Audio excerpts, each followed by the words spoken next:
বলছিলাম আমরা সব সময় প্রশংসা করব একজনের, তিনি কে? আল্লাহ। চাইবো একজনের কাছে, তিনি কে? আল্লাহ। নাকি খাজা বাবার কাছে যাবেন, মাজারে যাবেন, ল্যাংটা বাবা? বাঞ্ছারামপুরে আছে নাকি এগুলা? এগুলা রাজধানী বাঞ্ছারামপুর না? আল্লাহ হেফাজত করো। এগুলোর সাথে ইসলামের কোন সম্পর্ক? বিষ্ণু বলেছেন, ইযা ইসতাআনতা ফাসতাইন বিল্লাহ, ইযা সাআলতা ফাসআলিল্লাহ। যখন কিছু চাইতে মনে চায়, চাইবা কার কাছে? যখন সাহায্যের দরকার হয়, সাহায্য চাইবা কার কাছে? বিপদে পড়লে শেয়ার করবা কার কাছে? নাকি ফেসবুকে শেয়ার করবেন? ফেসবুকে শেয়ার করবেন না? আমরা বিপদে পড়লে সবার আগে ফেসবুকে শেয়ার। আসলে শেয়ার করা দরকার কার কাছে? কারণ তিনি অফুরন্ত ধনভাণ্ডারের মালিক, তার কোনো কমতি নাই, ঘাটতি নাই। হাদিসে কুদসিতে এসেছে, ইয়া ইবাদি লাউ আন্না আউওয়ালাকুম ওয়া আখিরাকুম ওয়া ইনসাকুম ওয়া জিন্নাকুম কামু আলা সাঈদিন ওয়াহিদ। পৃথিবীর সব মানুষগুলো যদি এক ময়দানে দাঁড়িয়ে আল্লাহর কাছে চাওয়া শুরু করে, আল্লাহ আমার এটা দাও, সেটা দাও, একের পর এক আল্লাহর কাছে চাইতে থাকে, আর আল্লাহ যদি সব বান্দাদের মনের সব আকুতি পূরণ করে দেয়, সবও দিয়ে দেয়, আল্লাহর ক্ষমতার, আল্লাহর প্রাচুর্যের, আল্লাহর ধনভাণ্ডারের 1 ইঞ্চিও কমবে না। এজন্য বিপদে পড়েছেন, চাইবেন কার কাছে? আল্লাহ। ছেলে হয় না, চাইবেন কার কাছে? আল্লাহ। খাজা বাবার কাছে যাওয়া যাবে না তো? কেউ ফিরে না খালি হাতে, খাজারে তোর দরবারে দে। বলে না এগুলা? এগুলো বলা যাবে? চাইতে হবে একজনের কাছে, তিনি কে? আল্লাহ। ইন্টেলেক্ট খাটান, আকল খাটান, কমন সেন্সকে খাটান। এই যে বলা হয় খাজার দরবার থেকে কেউ খালি হাতে ফিরে না, ভুয়া কথা। অনেকে দামি ঘড়ি পরে যায়, পরে ঘড়ি চুরি হয়, খালি হাতে ফিরে। পকেট ভর্তি টাকা নিয়ে যায়, টাকা চুরি হয়ে যায়, খালি পকেটে ফিরে। বাটার জুতা পড়ে যায়, অ্যাপেক্সের জুতা পড়ে যায়, ধাক্কার চোটে জুতা কই আর উনি কই, উনি জানে না। তার মানে ফেরার সময় খালি পায়ে ফিরে। একটা দরবার থেকে কেউ কোনোদিন খালি হাতে ফিরে না। দরবারটা কার দরবার? এজন্য গাইতে হবে এভাবে, কেউ ফিরে না খালি হাতে, আল্লাহরে তোর দরবারে তে। পড়েন, কেউ ফিরে না খালি হাতে, আল্লাহরে তোর দরবারে। কি এক দরবার! 24/7। রাত্রিবেলা পৃথিবীর দরবারগুলো বন্ধ হয়, সুপার শপ বন্ধ হয়, শপিং মল বন্ধ হয়, আর রাত যত গভীর হয় আল্লাহর দরবারের দরজা তত খুলতে থাকে। এজন্য ছেলে হয় না, আল্লাহর কাছে চাবেন। মেয়ে হয় না, আল্লাহর কাছে চাবেন। ব্যবসায় লাভ হয় না, আল্লাহর কাছে চাবেন। গণক বাবার কাছে যে চাইলে কোনো লাভ নাই। গণক বাবা আপনার ভাগ্যের কিছুই করতে পারবে না, ঠিক কিনা? অনেকের চেম্বার থাকে না যে গুনে গুনে বলে দেয়, বলে যে হাতের রেখায় এটা এই আছে, তুমি বিয়ে করবে এত সালে, চাকরি পাবা এত সালে, তারপর আমেরিকা যাবা এত সালে। আছে না নাই? এগুলোর সাথে ইসলামের কোনো সম্পর্ক? মনে রাখবেন, হাতের রেখাতে কোনো ভাগ্য থাকে না। থাকে? কারণ ভাগ্য তো তারও থাকে যার হাত থাকে না। হাত নাই, পা নাই, এরকম বিকলাঙ্গ সন্তান বাঞ্ছারামপুরে আছে? আছে। তো যেই ছেলেটা হাত ছাড়া জন্মালো, ওর ভাগ্য আছে না? হাতে যদি ভাগ্য থাকে তো ওর ভাগ্য গেল কই? সুবহানাল্লাহ পড়ে। আল্লাহ প্রত্যেককে ইন্টেলেক্ট দিয়ে, কমন সেন্স দিয়ে পৃথিবীতে পাঠিয়েছে। আপনি আপনার কমন সেন্স দিয়ে যদি চিন্তা করেন, তাহলে আপনি বুঝতে পারবেন দেয়ার মালিক হচ্ছে শুধু একজন, তিনি কে? আল্লাহ। আমি আমারে যত বেশি ভালোবাসি, তার চাইতো আমারে বেশি ভালোবাসে কে? আল্লাহ। আপনার বাবা মা আপনারে যত ভালোবাসে, তার চাইতো আপনারে বেশি ভালোবাসে কে? এজন্য বিপদে আপদে সব সময় আমরা তার কাছে চাইবো। আল্লাহ। তিনি ভালোবাসাকে 100 টুকরা করলেন। কয় টুকরা? 100। ভালোবাসাকে তৈরি করে 100 টুকরা করলেন। 99 টুকরা ভালোবাসা তিনি তার নিজের কাছে রেখে দিলেন, আর মাত্র 1 টুকরা ভালোবাসা পৃথিবীর সব মানুষের মধ্যে তিনি ঢেলে দিলেন। আমরা সবাই মিলে পেয়েছি 1 টুকরা ভালোবাসা। তারপরেও তো ভালোবাসার গানের কোনো শেষ নাই, ঠিক কিনা? ভালোবাসার নাটকের শেষ নাই, ভালোবাসার উপন্যাসের শেষ নাই, ভালোবাসার কাহিনীর শেষ নাই। বন্ধু বন্ধুতে ভালোবাসা, গার্লফ্রেন্ড বয়ফ্রেন্ডে ভালোবাসা, আছে না নাই? কিন্তু এগুলো কি চালানো যাবে? না। বিবাহ বহির্ভূত যত ভালোবাসা আছে সবগুলোকে হারাম করেছে কে? আল্লাহ। ভালোবাসবেন স্ত্রীকে, স্ত্রীর মুখে খাবার তুলে দিলে সদকা দেয় আর সওয়াব দেয় কে? আল্লাহ। স্ত্রীর হাতের সাথে হাত মিলালে দুই হাতের সগীরা গুনাহ মাফ করে দেয় কে? আল্লাহ। স্ত্রীর চেহারার দিকে তাকালে চোখের সগীরা গুনাহ মাফ করে কে? আল্লাহ। এজন্য তাকাবেন স্ত্রীর দিকে না বাবির দিকে, শালীর দিকে, কাজিনের দিকে তাকানো যাবে? লা তুতবি'ন নাযরাতান নাযরা। এক নজর ভুল করে কোনো নারীর দিকে অ্যাটাক লেন্সে পড়ে যেতেই পারে। আধুনিক ভাষায় পোলাপানরা এটার বলে ক্রাশ। কি বলে? তার মানে প্রথম ক্রাশ এটা মাফ করে দিবে কে? আল্লাহ। কিন্তু দ্বিতীয় ক্রাশ ওইটা মাফ হবে না। সাইয়েদনা আলীকে বিষ্ণু বললেন, ইয়া আলী লা তুতবি'ন নাযরাতান নাযরা। আলী, এক নজর যদি ভুল করে কোনো বেগানা নারীর দিকে পড়ে যায়, চোখটা নামাও। Lower your gaze, lower your eyesight. চোখ নামাও, তাকিও না আবার। প্রথম নজর তোমার জন্য ক্ষমা, দ্বিতীয় নজর তোমার জন্য গুনাহ। প্রথমে নজর পড়েছে, চোখ নামিয়েছেন, ক্ষমা করবে কে? আবার তাকালেন, আবার তাকালেন, বারবার তাকানোর কারণে গুনাহ আছে না নাই? এজন্য প্রথম নজর ক্ষমা, দ্বিতীয় নজর গুনাহ।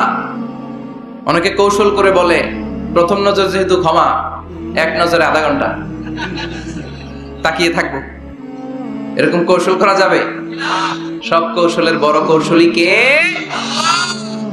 এজন্য ছেলে নাই, মেয়ে নাই, পাসপোর্ট দিয়ে রেখেছেন, ভিসা লাগে নাই, পরীক্ষার্থী, গোল্ডেন এ প্লাসের আশা রাখো, চাইতে হবে একজনের কাছে। কোন গণক বাবা, কোন সাধু বাবা, কোন পীর বাবার কাছে গেলে কিছু পাওয়া যায় না। কারণ পীর সাহেব রাত্রেবেলা নিজেও কান্দে কার কাছে, ঠিক কিনা? এজন্য আমরা আল্লাহর কাছে চাইব। আল্লাহ ভালোবাসাকে 100 টুকরা করে নিজের মধ্যে 99 টুকরা ভালোবাসা রেখে দিলেন, আর পৃথিবীর সবার মধ্যে 1 টুকরা ভালোবাসা ভাগ করে দিলেন। ওই 1 টুকরার ছিটে ফোটা লক্ষ লক্ষ নবীরা পেয়েছে, আগের উম্মতেরা পেয়েছে, এই জামানার লোকেরা পেয়েছে, আমি পেয়েছি, উনি পেয়েছে, উনি, আমরা সবাই মিলে 1 ভাগ। আর ওনার মধ্যে কয় ভাগ? তাহলে ভালোবাসা ওনার বেশি না কম? বাবা মা আমাদের যত বেশি ভালোবাসে, তার চেয়েও তিনি বেশি ভালোবাসে। এজন্য ভুল হলে, অন্যায় হলে, অপরাধ হলে আমার আল্লাহর দরবার আছে না নাই? আশা হারানো যাবে না। লা তাইয়াসু মির রাহিল্লাহ, ইন্নাহু লা ইয়াইয়াসু মির রাহিল্লাহি ইল্লাল কওমুল কাফিরুন। কখনো আল্লাহর রহমত থেকে নিরাশ হয়ো না। Never give up. কখনোই রহমত থেকে নিরাশ হওয়া যাবে না। আপনি কত গুনাহ করেছেন, কত পাপ করেছেন, কত অন্যায় করেছেন, কয় ওয়াক্ত নামাজ আপনি ছেড়েছেন, কয়টা মিথ্যাই বা আপনি বলেছেন। আপনার পাপ আর গুনাহ যদি হয় খালের পানির সমান, আল্লাহর দয়া হচ্ছে সাগরের পানির সমান। সুবহানাল্লাহ। আপনার পাপগুলো যদি হয় পাহাড়ের সমান, আমার আল্লাহর দয়া আকাশের সমান। এজন্য পাপ করলে আমরা মাফ চাইবো কার কাছে? আল্লাহ। মাফ করার জন্য তিনি বসে থাকেন। তিনি বসে থাকেন যে বান্দা কখন ফিরে আসে, কখন ফিরে আসে। এজন্য সব সময় বিপদে আপদে আমরা একজনের কাছে সাহায্য চাইবো, তিনি কে? আল্লাহ। একটা থ্যাঙ্কস জানাই, ধন্যবাদ জানাই, শুকরিয়া জানাই যে আল্লাহ তাআলা আমাদেরকে আজকে এই বানসারামপুরের এই মাদ্রাসা ময়দানে এত চমৎকার পরিবেশে কথা শুনবার তৌফিক এনায়েত করে দিয়েছেন। আমরা হৃদয় নিংড়ানো মনের সবটুকুন ভালোবাসাকে উজাড় করে দিয়ে সিংহ শার্দুলের মতো গর্জন করে আকাশ বাতাস প্রকম্পিত করে মন প্রাণ বুক মুখ একসাথে করে দেহের সবটুকুন শক্তি গলার মাঝ বরাবর এনে চিৎকার করে পড়বো কালিমাতু শুকর আলহামদুলিল্লাহ। পড়েন রব্বানা লাকাল হামদ হামদান কাসীরান তাইয়িবান মুবারাকান ফীহি ইয়া রাব্বি লাকাল হামদু কামা ইয়ানবাগি লিজালালি ওয়াজহিকা ওয়া আযীমি সুলতানিকা লাকাল হামদু বিল ঈমান লাকাল হামদু বিল ইসলাম লাকাল হামদু বিল কুরআন। প্রশংসা করলাম কার? আল্লাহ। আল্লাহর প্রশংসা করতে ভালো লাগে? সবার ভালো লাগে? তিনি সেই আদিকাল থেকে আছেন, অনন্তকাল পর্যন্ত থাকবেন। ওনার কোনো লয় নাই, ক্ষয় নাই। আছে কি? আমরা মরবো, উনি মরবেন? উনি প্রথম, উনি শেষ, ঠিক কিনা? ওয়াল আউয়ালু ওয়াল আখির ওয়াল যাহির ওয়াল বাতিন ওয়া হুয়া বিকুল্লি শাইইন আলীম। প্রথমে কে? কথা বলেন। আল্লাহ। শেষে কে? আল্লাহ।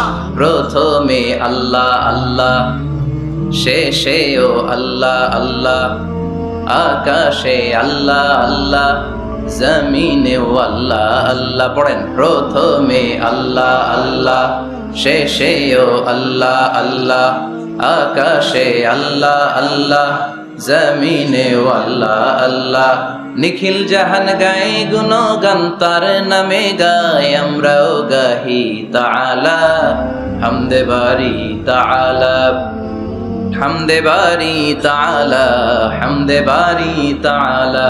সুবহানাল্লাহ, সুবহানাল্লাহ। প্রথমেও তিনি, শেষেও তিনি, প্রকাশ্যেও তিনি, গোপনেও তিনি, সব জায়গায় তিনি। আমি তো বলি সব জায়গায় তিনি, ঠিক কি না?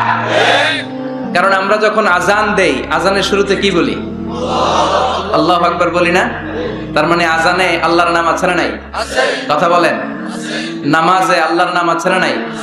আমরা যখন ধারালো একটা ছুরি দিয়ে ঈদুল আজহার দিনে পশু জবাই করি, কি বলি? আল্লাহর নাম। আবার জিকিরের মধ্যে আছে কার নাম? জোরে বলেন। তার মানে আজানে আল্লাহ আল্লাহ, একামাতে আল্লাহ আল্লাহ, কোরবানিতেও আল্লাহ আল্লাহ, জিকিরেও আল্লাহ আল্লাহ। পড়েন, আজানে আল্লাহ আল্লাহ, একামাতে আল্লাহ আল্লাহ, কোরবানিতেও আল্লাহ আল্লাহ, জিকিরেও আল্লাহ আল্লাহ। নিখিল জাহান গাই গুণগান, তার নামে গায় আমরাও গাহি তাআলা। হামদে বারি তাআলা, হামদে বারি তাআলা, হামদে বারি তাআলা। আল্লাহু আকবার। কি এক মধুর নাম! শুরুতেও তিনি, শেষেও তিনি, গোপনেও তিনি, প্রকাশ্যেও তিনি। পড়েন সুবহানাল্লাহ। এজন্য সব সময় প্রশংসা করব কার? আমরা যেন বেশি বেশি আল্লাহর প্রশংসা করতে পারি। আল্লাহ তুমি তৌফিক দাও। আমিন।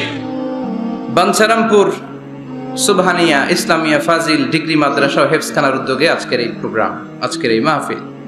আমি এসে প্রিন্সিপাল হুজুরের সাথে কথা বলছিলাম। যোগ্য একজন প্রিন্সিপাল আপনারা পেয়েছেন, আলহামদুলিল্লাহ। পড়েন, প্রায় 18 বছর ধরে উনি লিড দিচ্ছেন, এলাকাবাসীদেরকে নিয়ে এই পর্যন্ত প্রতিষ্ঠানটিকে নিয়ে এসেছেন। আল্লাহ যেন কিয়ামত পর্যন্ত এই প্রতিষ্ঠানটাকে হেদায়েতের মার্কাজ হিসেবে কবুল করে, আমরা পড়ি আমিন। আজকের প্রোগ্রামের সভাপতি হাজী মোহাম্মদ ফজলুল হক সাহেব, ভাই ভাই জুয়েলার্স, ভিটি ঝগড়াচড়। আপনি মাশাআল্লাহ, সভাপতি চলে আসছে। প্রতিষ্ঠাতা হচ্ছে মরহুম মাতুমিয়া সরকার, জগন্নাথপুর। কথা বলেছেন হযরত মাওলানা আনম ও মাইনুদ্দিন সিরাজি। যারাই কথা বলেছেন তারা কোরআন থেকে বলেছেন, ঠিক কি না? আর কোরআন থেকে বললেই কথাগুলো সত্যি হয়, চমৎকার হয়, ফাঁকফোকর থাকে না। আর যদি উল্টা পাল্টা গল্প কিচ্ছা কাহিনী দিয়ে কথা বলা হয়, এটার মধ্যে ফাঁকফোকর আছে না নাই? এজন্য তাফসীর মাহফিলগুলো, এগুলো হচ্ছে আল্লাহর পক্ষ থেকে রহমত, মার্সি এন্ড ব্লেসিংস। এটা আল্লাহর রহমত। পৃথিবীর কোথাও উইন্টার সিজনে, শীতকালে এরকম গ্যাদারিং হয় না, এত মানুষকে বসতেই দিবে না। আর যে সমস্ত দেশে আলোচনা হয় সেমিনার টাইপের, কনফারেন্স টাইপের, আমরা অনেক জায়গায় সেমিনারে কনফারেন্সে কিছু কথাবার্তা বলি। আবার অনেক জায়গায় শর্ট তাজকিরা হয়, very short Tazkira for 20 minutes or 15 minutes, 15-20 মিনিটের ছোট্ট আলোচনা। স্পিকারও চলে যায়, শ্রোতারাও চলে যায়। কিন্তু এই যে আসর থেকে শুরু করে মাগরিব, মাগরিব থেকে এশা অবধি রাত 10টা-11টা পর্যন্ত, এই যে শীতের রাতে মাঠে ঘাটে তাফসীর প্রোগ্রামের যে অ্যারেঞ্জমেন্ট, এটা আমার দেশ বাংলাদেশ ছাড়া আর কোথাও কি আছে? কথা বলেন। এজন্য তাফসীর প্রোগ্রামগুলোকে আমাদের সফল করতে হবে। ভবিষ্যতেও যদি কোনো তাফসীরুল কোরআনের ডাক আসে, এসে উপস্থিত হয়ে সফল করতে রাজি আছেন তো? রাজি আছেন? কারণ এখানে কোরআন থেকে কথা হয়। কোরআনের আওয়াজকে কেউ স্তব্ধ করে দিতে পারে না। এক জায়গায় তাফসীর মাহফিল বন্ধ হলে আরো 10 জায়গায় সুযোগ আছে না নাই? কারণ আল্লাহর ওয়াদা যে আল্লাহ কোরআনের বাণীকে ছড়িয়ে দিবে। বিশ্বনবীকে আল্লাহ তাআলা পুরো পৃথিবীটাকে ছোট্ট করে, কনসাইজ এন্ড প্রিসাইজ করে, মিনিয়েচার করে বিশ্বনবীকে দেখিয়েছেন। মুহাম্মদ দেখো, this is Asia, this is America, this is Africa. পুরো মহাদেশ গুলো দেখিয়েছেন, গোটা বিশ্বটাকে বিশ্বনবীর কাছে ছোট করে দেখিয়েছেন। আর বিশ্বনবী বলেছেন, যত দূর জায়গা আমি দু চোখ দিয়ে দেখেছি, তত দূর জায়গায় কালিমার বাণী পৌঁছে যাবে।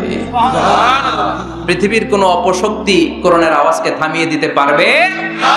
ওয়ালা বাইতা ওয়াবার ওয়ালা মাদার, কোনো ছনের ঘর, পাকা ঘর, টিনের ঘর, জঙ্গল, পাহাড়, পর্বত, এমন কোন জায়গা থাকবে না যে জায়গা থেকে আল্লাহু আকবার ধ্বনি উচ্চারিত হবে না। চিল্লায় এখন ঠিক কিনা? এজন্য ইসলামের পক্ষে থাকলে লাভ না লস? আর ইসলামের বিপক্ষে গেলে সব শেষ, দুনিয়াও বরবাদ, আখিরাতও বরবাদ। এজন্য আমরা যেন সব সময় ইসলামের পক্ষে থাকতে পারি, আল্লাহ তৌফিক দাও। আরো জোরে পড়েন আমিন। আমরা যে বইটা থেকে আজকে কয়েক মিনিট কথা শুনবো, বইটার নাম কি? তাফসীর মাহফিলের একমাত্র সিলেবাস আল কোরআন, ঠিক কি না? এই কোরআনের বাইরে কথা বললে এখানে খাওয়া নাই, আছে মাইর, আছে কি? এখানে যদি কেউ গীতা পাঠ করে মাইর দিবেন না? শ্রীমত ভগবত গীতা, ত্রিপিটক এগুলো পাঠ করলে মাইর আছে না নাই? কিন্তু এখানে কোরআন থেকে তেলাওয়াত হলে আমাদের তাকবীর চলে, চিল্লা এখন, ঠিক কি না? এজন্য আমরা এই বইটা থেকে কথা বলার চেষ্টা করি, এই বইটা দিয়ে মানুষকে আলোকিত করবার চেষ্টা করি, কারণ কোরআন এসেছে মানুষকে আলোকিত করতে। কোরআনের আরেক নাম হচ্ছে নূর। কোরআনের আরেক নাম কি? নূর মানে লাইট।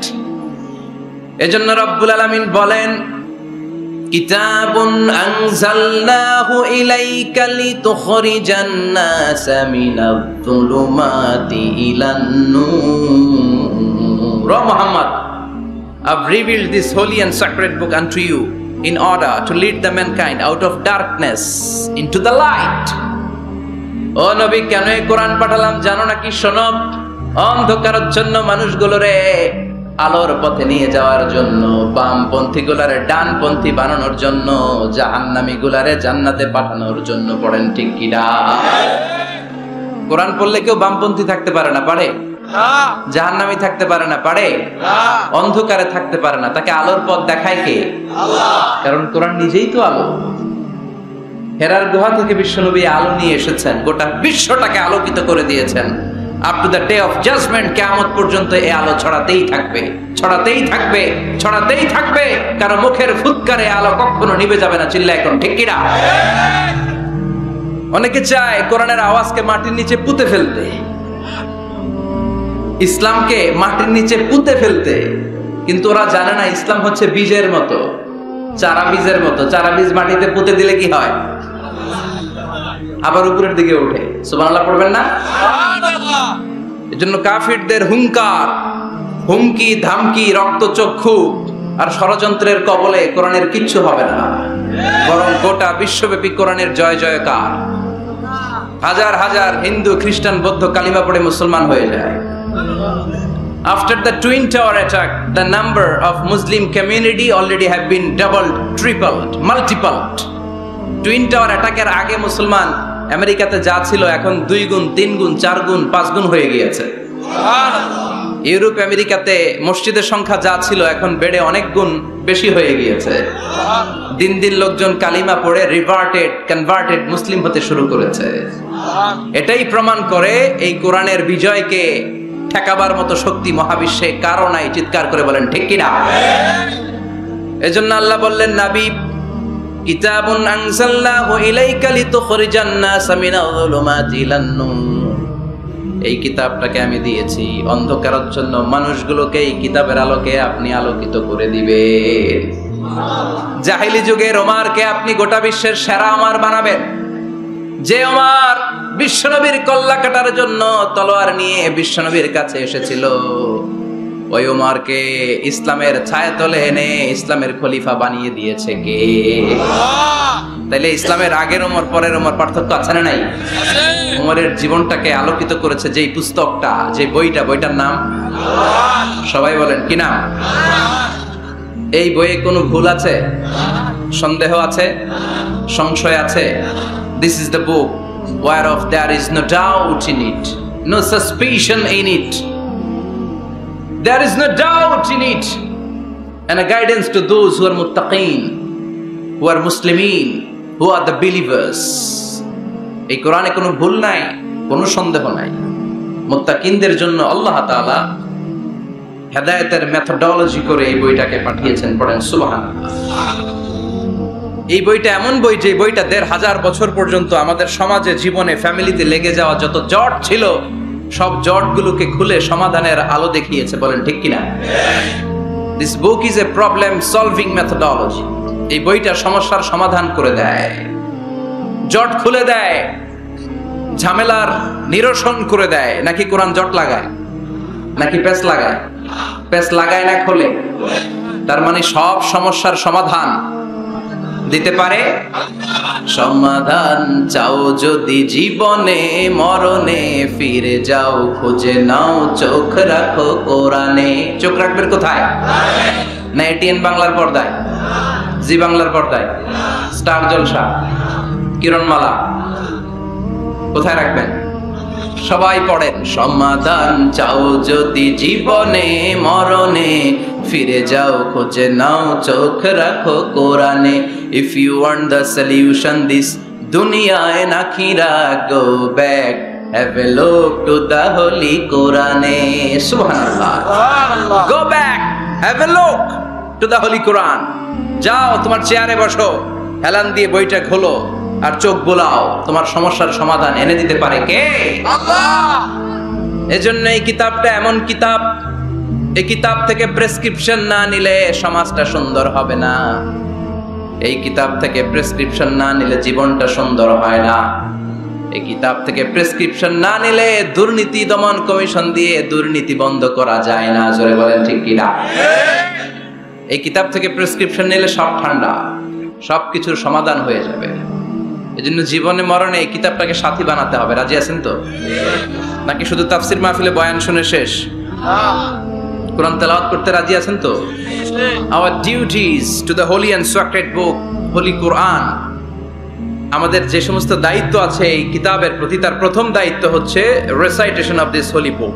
প্রতিদিন এই বইটাকে তেলাওয়াত করা, আবৃত্তি করা, সুন্দর কণ্ঠে আবৃত্তি করা। বিষ্ণু বলেছেন, মান লাম ইয়াতাগান্না বিল কোরআন ফালাইসা মিন্না। যে সুন্দর কণ্ঠে কোরআন তেলাওয়াত করে না, সে আমার উম্মত হতে পারে। এজন্য কোরআন তেলাওয়াতের দরকার আছে না নাই? কোরআন তেলাওয়াত করেন তো? কিয়ামতের দিন কোরআন যদি আমাদের বিরুদ্ধে দাঁড়ায়, জান্নাতের দরজা খুলবে না আটকে যাবে? এজন্য প্রথমত প্রতিদিন আমরা কোরআনের তেলাওয়াত করব। রাজি আছেন?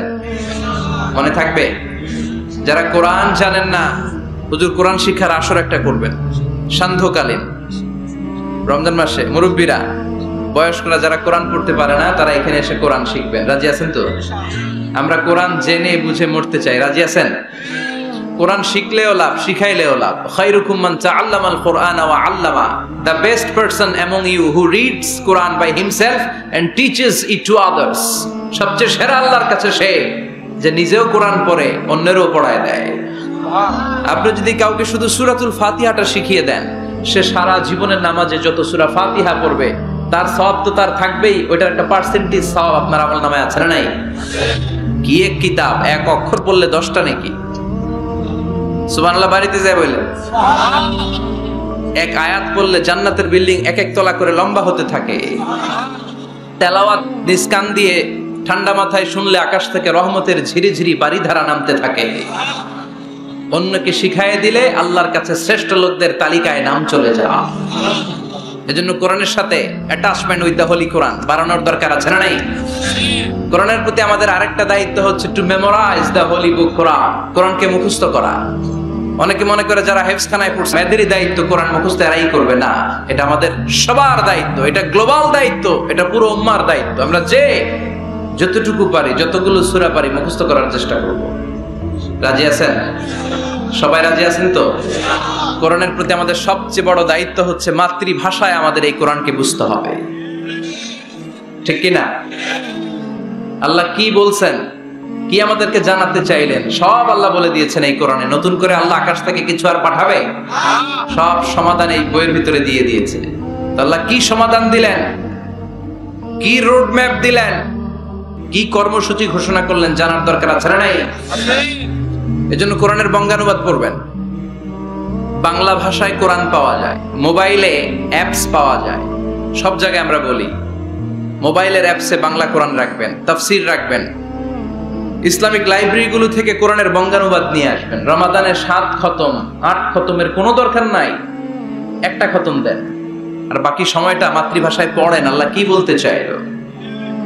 আল্লাহ কসমোলজির কথা, জিওলজির কথা, বায়োলজির কথা, এমব্রয়োলজির কথা, বুটানির কথা, হিউম্যান অ্যানাটমির কথা, এমন কোনো বিষয় নাই যে বিষয়ের ব্যাপারে আল্লাহ কোরআনে কোনো কথা বলে নাই। পড়েন সুবহানাল্লাহ। এজন্য মাতৃভাষায় কোরআন বুঝতে হবে। প্রতিদিন একটা করে আয়াত হলেও আমরা কোরআনের বাংলা অনুবাদ পড়ার চেষ্টা করব। রাজি আছেন? বানসারামপুরের ভাইরা সবাই রাজি? বাংলায় কোরআন পড়বো। কোন ভাষায়? সবাই রাজি তো? আওয়াজ করে পড়েন ইনশাআল্লাহ। আল্লাহ তুমি কবুল করো, আল্লাহ তুমি বরকত দাও।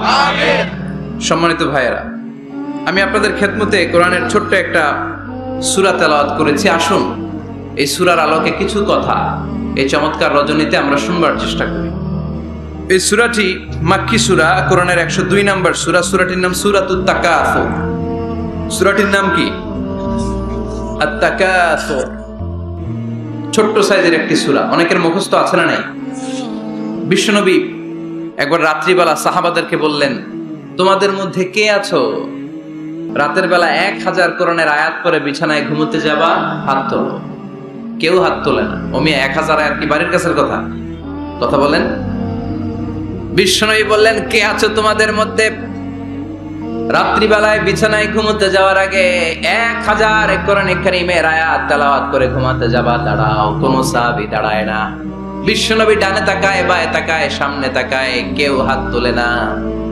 বিশ্বনবী বললেন, ও সাহাবারা, এবার বলো তোমাদের মধ্যে কে কে আছো সূরাতুত তাকাসুর পরে রাত্রে বিছানায় ঘুমোতে যেতে পারবা? এবার সব হাত উঠে গেছে। সুবহানাল্লাহ পড়েন। বিশ্বনবী বললেন, তোমাদের মধ্যে যদি কেউ রাত্রিবেলা একবার সূরাতুত তাকাসুর তেলাওয়াত করে বিছানায় ঘুমোতে যাও, আমল নামায় 1000 আয়াত তেলাওয়াতের সওয়াব দিয়ে দিবে কে? চিৎকার করে আল্লাহু আকবার। একবার রাতে পড়বেন 1000 কোরআনের আয়াত তেলাওয়াতের সওয়াব আমল নামায় চলে যাবে। পড়েন আলহামদুলিল্লাহ। আত-তাকাসুর, আত-তাকাসুর মানে সম্পদ নিয়ে, প্রাচুর্যতা নিয়ে, অর্থ নিয়ে বাড়াবাড়ি করা, গর্ব করা, অহংকার করা। সাহাবাদের মধ্যে দুইটা গ্রুপ, কথা বলতে বলতে কথার পিঠে কথা, কথার নাম লতা, ঠিক কিনা? কথা বলতে বলতে ঝগড়া লেগে গিয়ে দুই গ্রুপ। এক গ্রুপ বলে আমরা বেশি সম্মানিত, আরেক গ্রুপ বলে তোরা না আমরা। একদল বলে আমাদের ওটের সংখ্যা বেশি, তোমাদের এত ওট নাই। আরেক দল বলে আমাদের ছাগলের সংখ্যা বেশি, তোমাদের এত ছাগল নাই। আরেক দল বলে আমাদের দলে নেতা খেতার সংখ্যা বেশি, তোদের দলে কোনো নেতা নাই। এই কথা নিয়ে ঠেলাঠেলি আছে না নাই? তার মানে সাহাবারা দুনিয়ার ভোগের সামগ্রী, দুনিয়ার সম্পদ, ক্ষমতা নিয়ে পরস্পর ঝগড়া শুরু করে দিল। সাহাবীদের সাথে বিষয়টা মানায় না। সাহাবীদেরকে শিক্ষা দেওয়ার মাধ্যমে গোটা বিশ্বের জন্য আল্লাহ মেসেজ হিসেবে ওই মুহূর্তে সূরাটা নাজিল করে বললেন, আলহাকুমুত তাকাসুর হাত্তা যুরতুমুল মাকাবির। পড়েন আল্লাহু আকবার। আল্লাহ বললেন, আলহাকুমুত তাকাসুর, সম্পদের প্রাচুর্য তোমাদেরকে পাগল বানিয়ে দিয়েছে। হাত্তা যুরতুমুল মাকাবির, এই সম্পদের প্রাচুর্যতার কথা, মোহের কথা তোমরা বলতে পারবে না যতক্ষণ না তোমরা কবরে যাবা। কই যাবা? কথা বলেন। একদিন মাটির ভেতরে হবে ঘরে মন আমার, কেন বাঁধো দালান ঘরে মন আমার, কেন বাঁধো দালান ঘর। একদিন মাটির ভেতরে হবে ঘরে মন আমার, কেন বাঁধো দালান ঘর। কবরের ঘর আসল ঘর, এটা আল্লাহ বুঝাতে চাইলেন। হাত্তা যুরতুমুল মাকাবির, মাকবার মানে কবরস্থান, এটার প্লুরাল হলো মাকাবের। আল্লাহ বললেন এই কবরস্থানে যাওয়ার আগ পর্যন্ত দুনিয়া কামার লোভ আর লালসা তোমাদের কমবে। আলহাকুমুত তাকাসুর, দুনিয়ার প্রাচুর্যের লোভে পড়ে, মোহে পড়ে তোমরা পাগল হয়ে গিয়েছো। সম্পদ আর অর্থের বড়াই করতে করতে আখিরাতকে তোমরা বেমালুম ভুলে গিয়েছো। এই দুনিয়া আসল দুনিয়া নয়, আসল জগৎ হলো আখিরাতের জগৎ। বলেন ঠিক কিনা? আলহাকুমুত তাকাসুর, অর্থ, সম্পদ, বিত্ত, বৈভব, ক্ষমতা, এগুলো অর্জনের আকাঙ্ক্ষা আমাদেরকে পাগল বানিয়ে দিয়েছে। কিসের নেশায় যে আমরা ছুটছি, শুধু ছুটছি প্রতিযোগিতার প্রতিযোগিতা, কোন দিকে যে যাচ্ছি আমরা নিজেরাও জানি না। জোরে বলেন ঠিক কিনা? চাহিদার আমাদের শেষ নাই, যার যত বেশি তার চাহিদা তত বেশি। গাড়ি আছে বাড়ি চাই, বাড়ি আছে নারী চাই, এটা আছে ওটা চাই, ওটা আছে সেটা চাই, এরকম চাহিদা আছে না নাই? যারে আল্লাহ দিয়েছে বেশি তার চাহিদাও তত বেশি, ঠিক কি না? এজন্য আল্লাহ বললেন আলহাকুমুত তাকাসুর, তোমাদের চাহিদার কোনো কমতি নাই, তোমাদের চাওয়া পাওয়ার কোনো শেষ নাই। যার সাইকেল আছে সে মোটর সাইকেল চায়, মোটর সাইকেল আছে তো প্রাইভেট কার চায়, প্রাইভেট কার আছে মনে মনে ভাবে প্লেনে চড়তে পারলে একটু ভালো হয়, এরপরে কয় হেলিকপ্টার আছে না নাই? যিনি মেম্বার হয়েছেন তিনি ভাবলেন সামনে চেয়ারম্যান হইলে একটু ভালো হয়। যিনি আপনাদের ভোটে চেয়ারম্যান হয়ে গেলেন মনে মনে ভাবে এবার যদি একটু পার্লামেন্টে যাইতে পারি খারাপ হয় না। কথা কন, পার্লামেন্টও নিছেন ওনারে, এবার মনে মনে ভাবে একটা মন্ত্রণালয়ের দায়িত্ব যদি পাই খারাপ হয় না, এলাকার উন্নয়ন বেশি বেশি করা যাবে। মন্ত্রীও হয়ে গেছে, এবার মনে মনে ভাবে আর আছে একটা, জোরে কন, ওইটার সুযোগ এই দেশে নাই, ওইটার সুযোগ এই দেশে নাই, হয় উনি নয় উনি। কথা কন, এই দুই ফ্যামিলির বাইরে আমাদের আর কোনো গতি নাই। তো গতি যেহেতু নাই, ওনারা ভালোভাবে চালাক, আমাদের কোনো কথা নাই, জোরে বলেন ঠিক কিনা? যারাই আমাদের নেতা হবে আল্লাহ সুন্দরভাবে তাদেরকে দেশটা চালানোর তৌফিক দাও, পড়ে আমিন। এজন্য আল্লাহ বললেন আলহাকুমুত তাকাসুর হাত্তা যুরতুমুল মাকাবির, দুনিয়ার লোভ লালসা প্রতিযোগিতা তোমাদেরকে পাগল বানিয়ে দিয়েছে। পাগল পাগল হয়ে গিয়েছি, আরো চাই, আরো লাগবে আমার, আরো লাগবে, এরকম মানসিকতা আমাদের অন্তরের ভেতরে আছে না নাই? এই মানসিকতারে বলে ফকিরি মানসিকতা। কথা কন, বারবার যারা চায় এরা কি বলেন? ফকিরনি। জুমার দিন জুমার নামাজের পরে 5 টাকা দিলেন, দেখবেন আপনারটা থাপা দিয়ে দৌড়ে আরেকজনের কাছে যায়, ওনারটা নিয়ে আবার আরেকজনের কাছে যায়, যেদিকে এই টাকা দেয় ওইদিকে উনি আসে না নাই? কারণ নাম হলো ফকির। নাম কি? আমরা সবাই এরকম ফকির। ধনী হলো একজন, তিনি কে? ইয়া আইয়ুহান নাসু আনতুমুল ফুকারাউ ইলাল্লাহ ওয়াল্লাহু হুয়াল গনিয়ুল হামিদ। আল্লাহ বললেন গোলাম তোরা সবাই ফকিরের বাচ্চা। আমরা কি? ওই যে কয় না ফকিরের বাচ্চা কইতে প্রেস্টিজে লাগে, কিন্তু কোরআনে কিন্তু আল্লাহ কয়ে দিচ্ছে আনতুমুল ফুকারা ইলাল্লাহ, তোমরা সবাই আল্লাহর দিকে ফকির। কারণ আমরা রাতে দিনে সব সময় বিপদে পড়লে চাই একজনের কাছে, তিনি কে? আল্লাহ। অসুস্থ হলে কাঁদি একজনের কাছে, তিনি কে? আল্লাহ। তুফান হইলে বন্যা হলে একজনের ডাকি, তিনি কে? আল্লাহ। বানসালামপুর তুফান হয় না? হয়। বন্যা হয় না? হয়। সিডর হয় না? কারা ডাকেন? দেখবেন তুফান হইলে মুসলমানরা যেমনি ডাকে হিন্দুরাও ডাকে, বৌদ্ধরাও ডাকে, নাস্তিকরাও নাস্তিকতা ভুলে যায়, তখন জিকির চলে একজনের, তিনি কে? আমি বরিশালে গিয়েছিলাম বাসে করে, ফিরে আসছি লঞ্চে। এই একবার সাগরের ভেতরে, নদীর ভেতরে তুফানে পড়েছি। সেই দিন চিনতে পেরেছি আল্লাহ কারে কয়। কারণ আমি শহরে বড় হয়েছি, সাঁতার জানি, স্বাভাবিক সাঁতার, এদিকে ফালাইলে ওদিকে যাইতে পারবো, কিন্তু নদী কি সাঁতারে পারাইতে পারবো? কথা কর। প্রচন্ড তুফান, সদরঘাটে ভিড়তে আর 2 ঘন্টা বাকি। জাহাজ টলমল শুরু করেছে। এবার দেখলাম জাহাজের ভেতরে যত মহিলাগুলা আছে সব চিল্লায় আর ডাকে কারে? হিন্দুগুলাও ডাকে কারে? বৌদ্ধগুলাও ডাকে কারে? হঠাৎ করে তুফান থেমে যায়, আবার ধাক্কা মারে, আবার চিল্লা, আছে না নাই? সবার মুখে এক আওয়াজ, বাঁচাও। আমি বললাম কে বাঁচাইবো? কই হুজুর আমনে, আমনে দোয়া কালাম পারেন, আমনে বাঁচান। আমি কইলাম আমারে বাঁচাইবো কেডা? আল্লাহ ছাড়া বাঁচানোর কেউ নাই। এজন্য আল্লাহ বললেন আলহাকুমুত তাকাসুর হাত্তা যুরতুমুল মাকাবির, তোমরা সম্পদের লোভে, দুনিয়ার লোভে পাগলের মতো হয়ে গিয়েছো। ফকিরদের যেই স্বভাব সেরকম স্বভাব তোমাদের মধ্যে ঢুকেছে, ঠিক কি না? আরো চাই, আরো লাগবে, আরো দাও, সব খামু, সব আমার। পেটটা এতটুকু, হ্যাঁ সব খাইব, পেট কদ্দুর, কিন্তু বলে কি সব খাবো। আনলিমিটেড ডিমান্ড, শেষ নাই। প্রতিযোগিতার পর প্রতিযোগিতা। উনার কত টাকা, আমার টাকা তার চেয়ে বেশি লাগবে। ওর বাড়ি কয়টা, আমার বাড়ি আর কয়েকটা বাড়ানো লাগবে। ওর বিল্ডিং যদি হয় 5 তলা, আমার লাগবে 6 তলা। কিন্তু উনি তাহাজ্জুদ পড়ে, আমারও তাহাজ্জুদ পড়া লাগবে, এই টেনশন আছে নাকি? কথা বলেন। ওনার বাড়ি 5 তলা, আমারটা লাগবে 8 তলা। বিষ্ণু বলেছেন, one of the minor sign before the day of judgement, people will start to compete to construct high rise buildings. কিয়ামতের আগে লোকজন বড় বড় বিল্ডিং বানানোর প্রতিযোগিতা শুরু করে দেবে। ওয়া আনতারাল হুফাতাল উরাতাল আলাতা রিয়া আশাইয়াতাতাওয়ালুনা ফিল বুনিয়ান। বিষ্ণু বললেন, তোমরা দেখবে এমন কিছু লোক সমাজের গরিব ছিল, পায়ে দেওয়ার মতো জুতা ছিল না, গায়ে দেওয়ার মতো জামা ছিল না, পেটে দেওয়ার মতো খাবার ছিল না, হু হু করে তারা বড় লোক হয়ে গিয়েছে। আর সমাজের এদিকে সেদিকে আনাচে কানাচে বিল্ডিং বানানোর প্রতিযোগিতা করতে শুরু করেছে। আছে না নাই?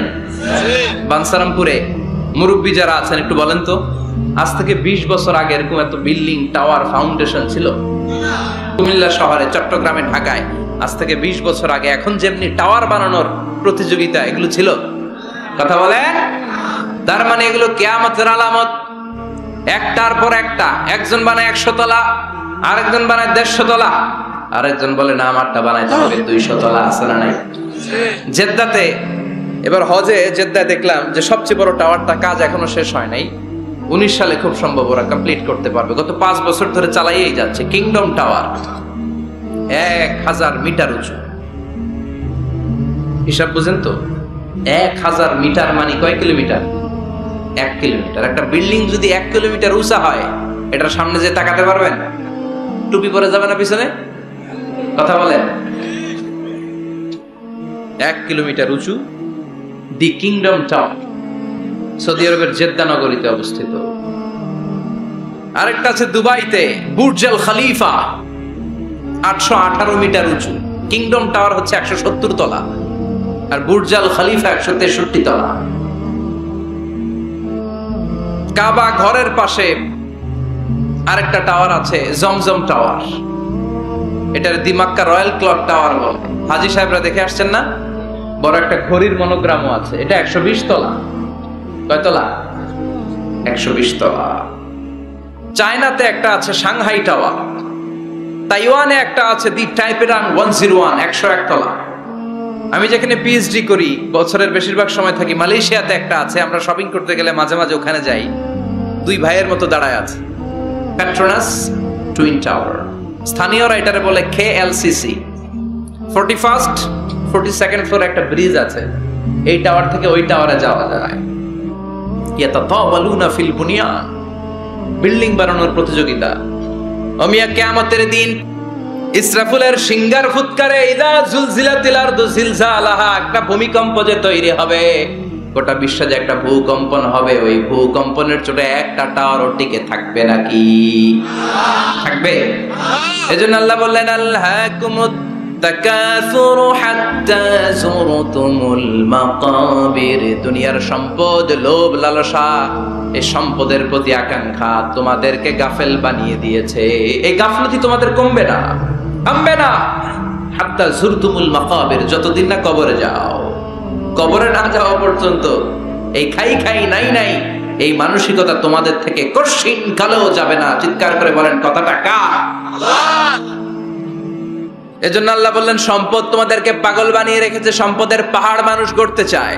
আরব বিশ্বের ধনকুবেরদের সম্পদের তালিকা দেখলে আপনি অবাক হবেন। প্রিন্স ওয়ালিদ বিন তালাল, বর্তমান যেটা আছে MBS বলে ওরে সংক্ষেপে, MBS, মোহাম্মদ বিন সালমান, সম্পদের কোনো অভাব নাই।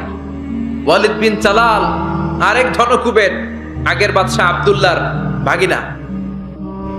তার একটা প্লেন আছে, পার্সোনাল জেট প্লেন।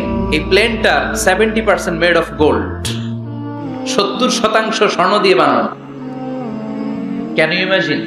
কল্পনা করতে পারেন? গত 2 বছর আগে আমি ব্রুনাই গিয়েছিলাম একটা প্রোগ্রামে। ব্রুনাইতে আছে পৃথিবীর সবচাইতে বড় প্যালেস, রাজপ্রাসাদ, নাম ইস্তানা নুরুল ইমান। প্রায় 2000 কক্ষ আছে ওই রাজপ্রাসাদের ভেতর। এটার মালিক হচ্ছে ব্রুনাইয়ের বাদশাহ সুলতান হাসান আল বালখিয়া। গ্র্যান্ড হায়াত নামে একটা হোটেল আছে, ওইটার মালিক। ওনার সংগ্রহে 500টা রোলস রয়েস গাড়ি আছে। কয়টা? এক একটা গাড়ির দাম কমসে কম 10 কোটি টাকা। আচ্ছা, একজন মানুষের পুরো ফ্যামিলি নিয়ে চলতে ফিরতে মজমাস্তি করতেও কয়টা গাড়ি লাগে? হ্যাঁ, একটা গাড়ি, দুইটা গাড়ি, সর্বোচ্চ 3টা গাড়ি, ঠিক কিনা? সে তার সংগ্রহে 500 রোলস রয়েস গাড়ি রেখেছে, আর Lamborghini, Ferrari, Porsche, Maybach, Bugatti, Range Rover, Volkswagen, BMW, Mini Cooper, Mercedes Benz, এই ব্র্যান্ডের গাড়ির কোনো অভাব নাই। আরো লাগবে তো, আরো লাগবে। কোথায়? রেঞ্জ রোভার বেরিয়েছে নতুন নিউ ব্র্যান্ডের, বিএমডব্লিউ 9 সিরিজ কোথায়? আরো গাড়ি লাগবে। এরকম মানসিকতা আজও আরবের ধনকুবেরদের মধ্যে আছে না নাই? এজন্য আল্লাহ বললেন, খবরদার, সম্পদ তোমাদেরকে পাগল বানিয়ে দিয়েছে। আলহাকুমুত তাকাসুর, এই সম্পদের মায়া কোনোদিন তোমাদের কমবে না। হাত্তা যুরতুমুল মাকাবির, যতদিন না তোমরা কবরের ভেতরে ঢুকবা। ইসলাম সম্পদ উপার্জন করতে বাধা দেয় না, তবে সেটা হতে হবে হালাল পন্থায়, ঠিক কিনা? কারণ হালালে বরকত দিয়েছে কে? হারামে কোনো বরকত আছে? আচ্ছা বলেন তো, গরু খাওয়া হালাল না হারাম? কুকুরের গোশত খাওয়া হারাম। বাংলাদেশে কি বেশি বেশি গরু জবাই হয় না কুকুর? গরু। গরু বছরে বাচ্চা দেয় কয়টা? একটা। কুকুর বাচ্চা দেয় কয়টা? 6টা, 7টা, অনেকগুলো। তারপরেও বাংলার জমিনে গরু বেশি না কুকুর বেশি? সুবহানাল্লাহ পড়বেন না? গরু খাইলামও বেশি, গরু জবাই করলামও বেশি, আবার গরু বাচ্চাও দিল কম। কুকুর খাইলাম না, কুকুর জবাইও করলাম না, কুকুর বাচ্চা দিল অনেক, কিন্তু কুকুর কম, গরু বেশি। কারণ গরু খাওয়া হালাল, আর হালালে বরকত ঢুকিয়ে দিয়েছে কে? আল্লাহ। এজন্য আল্লাহ বললেন, গোলাম, হালালে বরকত, হালাল পন্থায় কোটি কোটি টাকার মালিক হন, ইসলামে বাধা নাই। তবে নিসাব পরিমাণ সম্পদ হলে যাকাত দিতে বলেছে কে? ওয়াফি আমওয়ালিহিম হাক্কুন লিসসাইলি ওয়াল মাহরুম। তোমার সম্পদের মালিক শুধু তুমি নও, না খেয়ে থাকা সমাজের গরিবদের ওই সম্পদে ভাগ আছে না নাই? অনেকে যাকাতের শাড়ি দেয়, যাকাতের লুঙ্গি দেয়। যাকাতের শাড়ি বলতে, যাকাতের লুঙ্গি বলতে কোনো লুঙ্গি নাই, ঠিক কিনা? যাকাত হচ্ছে এমন পরিমাণে সম্পদ আপনি একজনকে দিয়ে দিবেন, ওই সম্পদ পেয়ে জীবনে আর কোনোদিন যেন তার আরেক জায়গায় যাকাতের টাকা নিতে হাত পাতা না লাগে। কিন্তু যাকাতের শাড়ি দেয়, আছে না নাই? পত্রিকায় বিজ্ঞপ্তি দেয়, আবার ওই শাড়ি আনতে যায় পদপৃষ্ট হয়ে লোকজন মারা যায়। এরকম টাকা আছে না নাই? এজন্য আল্লাহ বললেন, খবরদার, সম্পদ উপার্জন করো, কিন্তু নিসাব পরিমাণ সম্পদের মালিক হলে যাকাত দিবা। ওয়াল্লাযীনা ইয়াকনিজুনা الذهب والفضة ولا ينفقونها في سبيل الله فبشرهم بعذاب أليم। যারা সম্পদের মালিক হয় কিন্তু আমার রাস্তায় যাকাত দেয় না, ও নবী, তাদেরকে আপনি কঠিন আযাবের সুসংবাদ দেন। পড়েন নাউযুবিল্লাহ।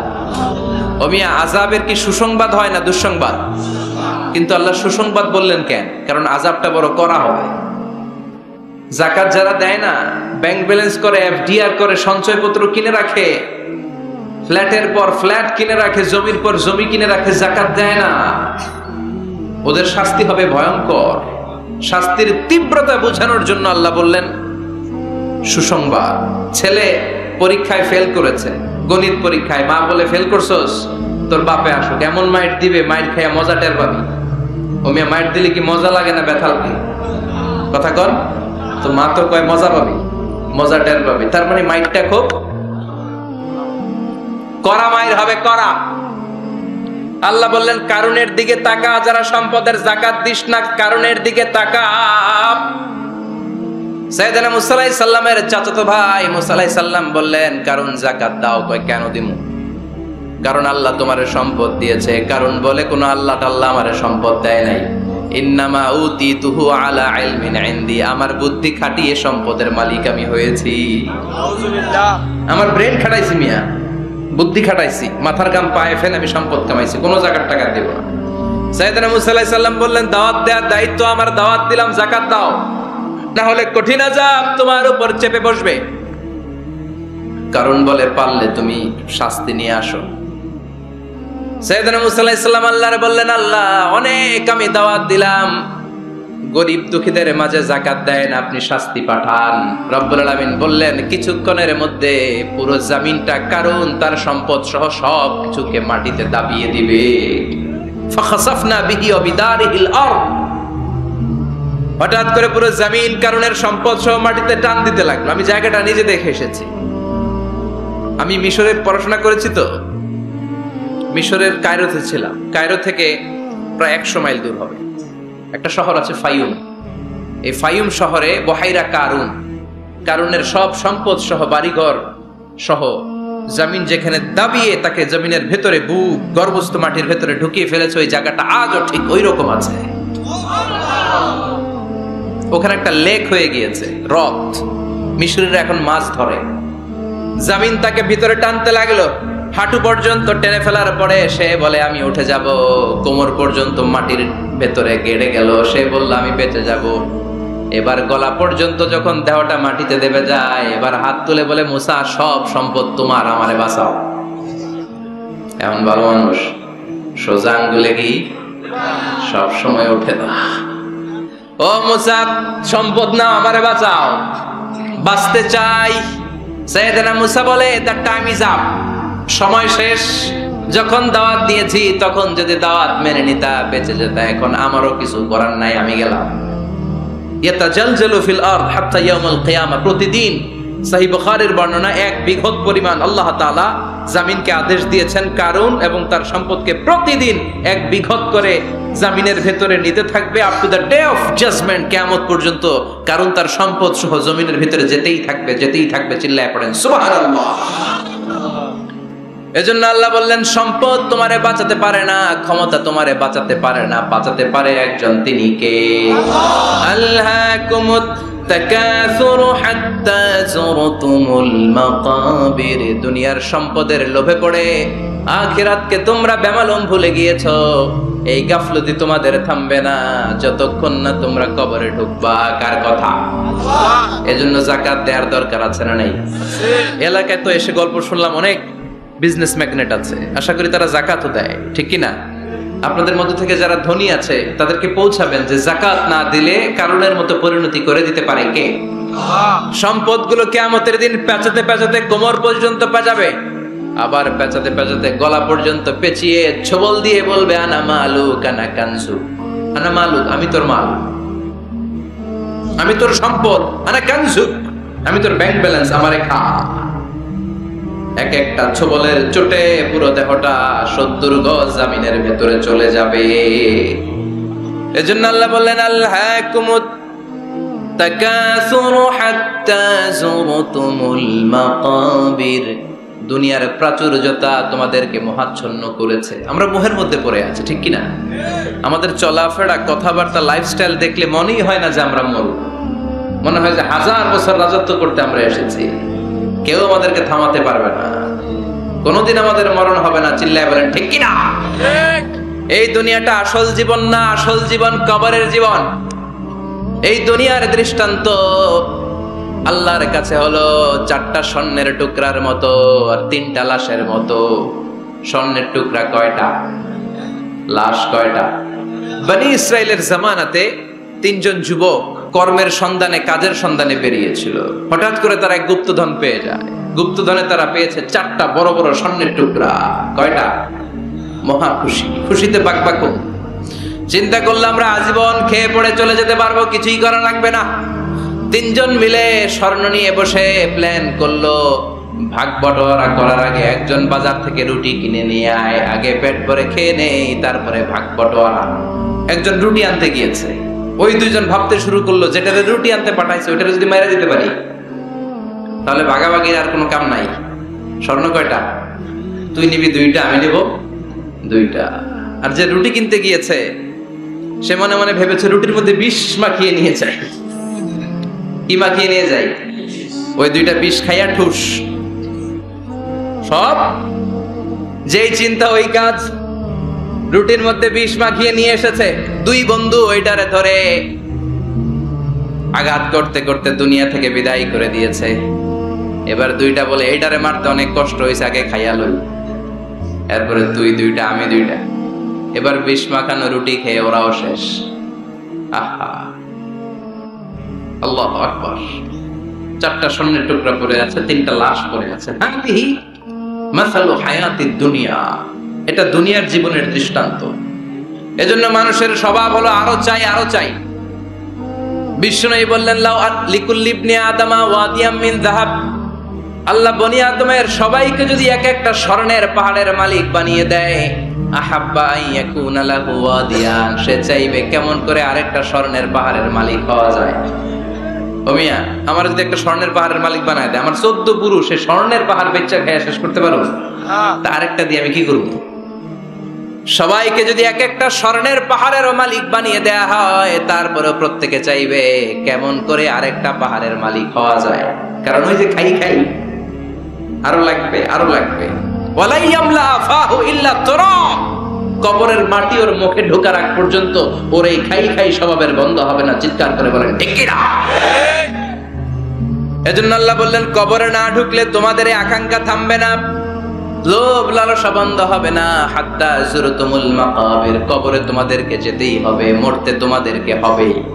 এই পৃথিবীতে কেউ থাকার জন্য আসে নাই, জোরে বলেন ঠিক কি না? মরতেই হবে, যেতেই হবে, চলে যেতেই হবে। এজন্য বিষ্ণু বলতেন আকসিরু যিকরা হাযিমিল লাযাত, জীবনের সব স্বাদ আল্লাহকে নিঃস্বাদ করে দেয়, পানসা করে দেয়। ওই মৃত্যুর কথা বেশি বেশি স্মরণ করবা। জীবনের স্বাদ আল্লাহ সব কিছুকে পানসা করে দেয়। কোন জিনিস? মরণ। চিল্লায় বলেন কোন জিনিস? আর জোরে বলেন কোন জিনিস? সুনিশ্চিত যেতেই হবে। কোনো সন্দেহ আছে? কথা বলেন, সন্দেহে আছে কারো? The most certain thing in our life is death, and the most uncertain thing in our life is the time of death. আমাদের জীবনের সবচেয়ে সুনিশ্চিত বিষয় হচ্ছে আমাদের মরণ, মরতে হবেই। কিন্তু সবচেয়ে অনিশ্চিত বিষয় হচ্ছে মরণের সময়। কখন মরবো এটা আমরা কেউ জানি না, কিন্তু মরবো যে এটা আমরা সবাই জানি। চিল্লায় বলেন ঠিক কি না? কেউ বেঁচে থাকতে পারবে না, সবাই চলে যাবে, সব মরে যাবে, শুধু একটা সত্তা বেঁচে থাকবে। চিল্লায় বলেন তিনি কে? কুল্লু মান আলাইহা ফানি ওয়া ইয়াবকা ওয়াজহু রাব্বিকা যুল জালালি ওয়াল ইকরাম ফাবিআইয়ি আলাই রাব্বিকুমা তুকাযযিবান। পৃথিবীর বুকে যা দেখা যায় সব মরে শেষ হয়ে যাবে, মরবে না শুধু একটা সত্তা, তিনি কে? সব মরে যাবে, সবাই মরে যাব। মালাকুল মাউত সবার রূহ কবজ করে ফেলবে। আল্লাহ বলবে আখবিরনি মাইয়াব্বা, হে মৃত্যুর ফেরেশতা কি করছো? কই সব মারছি। সবাইরে মারছো? সব শেষ। কে বাকি? জিনেরা বাকি, জিনদেরও মারো। সবগুলো জিন শেষ করা হবে, বাকি থাকবে ইবলিস। আল্লাহ বলবেন সবাইকে যেই কষ্ট দিয়ে ইন্তেকাল করিয়েছ, সবগুলো কষ্ট একত্রিত করে ইবলিসটারে তুমি মারো। সবচেয়ে কষ্ট দিয়ে নির্মম ভাবে ইবলিসকেও শেষ করা হবে। আল্লাহ বলবেন আখবিরনি মাইয়াবকা, ও মালাকুল মাউত এবার বলো আর কে বেঁচে আছে? মালাকুল মাউত বলবে আল্লাহ কেউ নাই, কেউ নাই, সব শেষ। মানুষ শেষ, প্রাণীগুলো শেষ, পাখিগুলো শেষ, সাগরের মাছগুলো শেষ, আপনার কথা মতো জিনগুলাও। এবার আছে শুধু ফেরেশতারা। কারা? কথা বলেন। আল্লাহ বলবেন ফেরেশতাদেরও মারো। শুরু হবে ফেরেশতা নিধন। একের পর এক সব ফেরেশতার রূহ কবজ করা হবে। এবার আল্লাহ বলবে আখবিরনি ইয়া মালাকাল মাউতি মাইয়াবকা, মালাকুল মাউত আর কে কে বেঁচে আছে আমার একটু বলো। মালাকুল মাউত বলবো সব শেষ, সব ফেরেশতাগুলোরও মেরে ফেলেছি, শুধু 4 জন আছে, জিব্রাইল, ইসরাফিল, মিকাইল, আর আমি আপনার হুকুমের গোলাম আজরাইল। আল্লাহ বলবে ইসরাফিলের রূহ কবজ করো। ইসরাফিলের রূহ কবজ হয়ে যাবে। মিকাইলের রূহ কবজ করো, মিকাইলের রূহ কবজ হয়ে যাবে। ইসরাফিলের রূহ কবজ করো, কবজ হয়ে যাবে। আল্লাহ বলবে আখবিরনি মাইয়াবকা, মালাকুল মউত এবার বলো কে বেঁচে আছে? মালাকুল মউত বলবে কেউ নাই। আল্লাহ বলবে আসলেই কেউ নাই? মালাকুল মউত বলবে আছে। কে আছে? শুধু আমি আছি।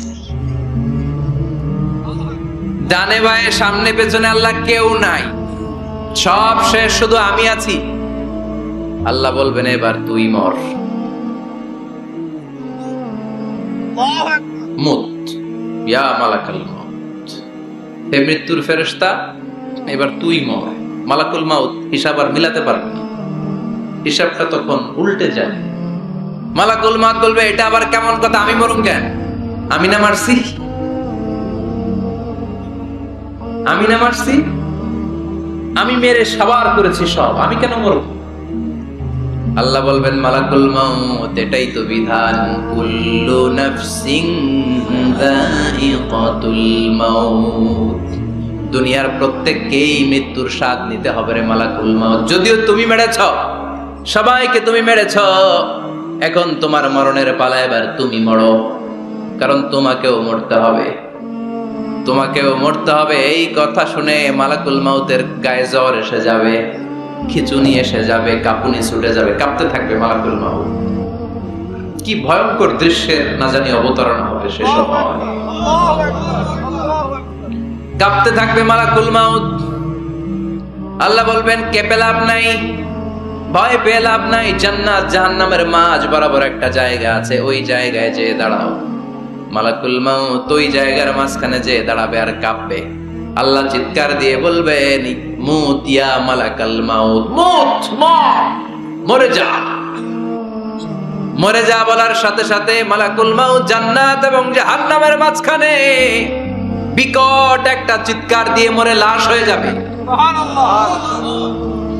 বিশ্বনবী বলেন, মালাকুল মাউতের ওই দিনের চিৎকারটা এত ভয়ঙ্কর হবে, এত গগন বিদারী চিৎকার সেদিনের চিৎকারটা হবে। দুনিয়ার মানুষগুলো যদি তখনও দুনিয়ায় বেঁচে থাকতো, কিয়ামত হওয়ার জন্য আলাদা করে ইসরাফিলের সিংহায় ফুৎকার দেওয়ার আর দরকার হতো না। মালাকুল মাউতের এই চিৎকার শুনে কানের পর্দা ফেটে দুনিয়ার সব মানুষগুলো তখনই মরে যেত। তো ভয়ঙ্কর চিৎকার হবে। মালাকুল মাউত শেষ, এবার সামনে পেছনে ডানে বায়ে উপরে নিচে কেউ নাই, একজন ছাড়া, তিনি কে? আল্লাহ সেদিন হুঙ্কার দিবেন। আল্লাহ বলবেন, পৃথিবীর বড় বড় প্রধানমন্ত্রীরা কোথায়? প্রেসিডেন্টরা কোথায়? আইনাল মুলুক, যারা ক্ষমতার দাপট দেখিয়েছে তারা আজকে কোথায়? আইনাল বিহার, সাগরগুলো কোথায়? আইনাল আনহার, নদীগুলো কোথায়? নীল নদ, মিসিসিপি, মিসৌরি নদ, গঙ্গা নদ, এই নদীগুলো কোথায়? নদগুলো কোথায়? আইনাল আশজার, বড় বড় বট গাছগুলো কোথায়?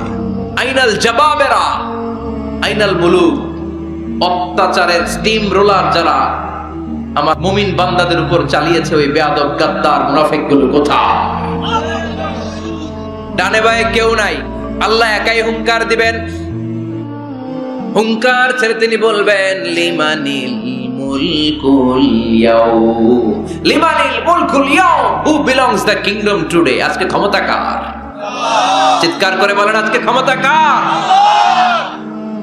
আল্লাহ নিজেই উত্তর দিবেন, লিমানিল মুলকুল ইয়াউমা লিল্লাহিল ওয়াহিদিল কাহ্হার।